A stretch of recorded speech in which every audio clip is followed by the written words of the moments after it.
আসসালামু আলাইকুম। রমজান মাস রহমতের মাস।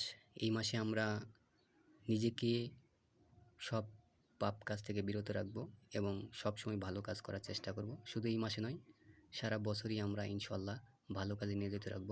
এবং এই রমজান মাসে আমরা লেখাপড়াটা কীভাবে করতে পারি, যেহেতু রমজান মাস রোজা থাকতে হয়, সেহরি খেতে হয়। আমি বলবো যে রমজান মাসে সেহরির সময় যে ফজরের নামাজ পড়ে পড়াশোনা শুরু করতে হবে। পড়াশোনা শুরু করে যতটুকু পারেন, কিন্তু রাতে পড়া যাবে না। রাতে আপনি ঘুমাবেন, কারণ সারাদিন রোজা রেখে শরীর অনেক ক্লান্ত থাকে। এই জন্য আপনি সারাদিন পড়বেন, রাতে ঘুমাবেন। সেহরির টাইম থেকে পড়াশোনা শুরু করবেন। এখন যেহেতু নতুন সরকার এসেছে এবং দেশের অনেক কিছুই প্রেক্ষাপট বদলে গেছে এবং সাধারণ জ্ঞানের বিষয়টুকু অনেক কিছুই পাল্টে গেছে, তাই বাংলাদেশ বিষয়গুলি থেকে আমরা অনেক কিছুই বাদ দিয়ে পড়ব এখন। রাজনৈতিক ব্যবস্থা, যেটা বাংলাদেশের রাজনৈতিক ব্যবস্থা, এটা অনেকটাই বাদ যাবে। নতুন মন্ত্রণালয় যেহেতু গঠিত হয়েছে, এইগুলো আবার নতুনভাবে আসবে, এটা নতুনভাবে পড়তে হবে।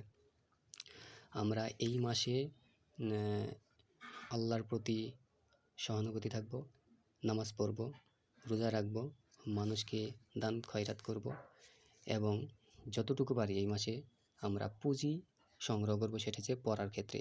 পড়াটা অনেকেই দেখবেন এই মাসে পড়বে না, এরকম থাকবে, কিন্তু আপনাকে অবশ্যই পড়তে হবে, কেননা এটা আপনি অন্যদের চাইতে ব্যতিক্রমভাবে এগিয়ে যাবেন। তাই এই মাসে বসে না থেকে আপনি যতটুকু পারেন পড়াশোনা করবেন।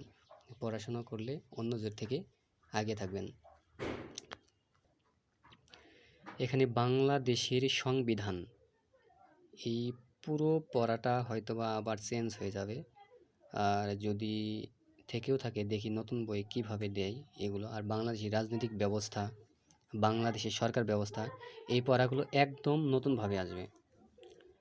তাই আপনারা পড়লে আগে যে সিলেবাসটা পড়েছেন এইগুলো পড়েন, আর এটার জন্য নতুন বই আসুক, আসার পরে আপনারা পড়া শুরু করবেন, আমি মনে করি এটা।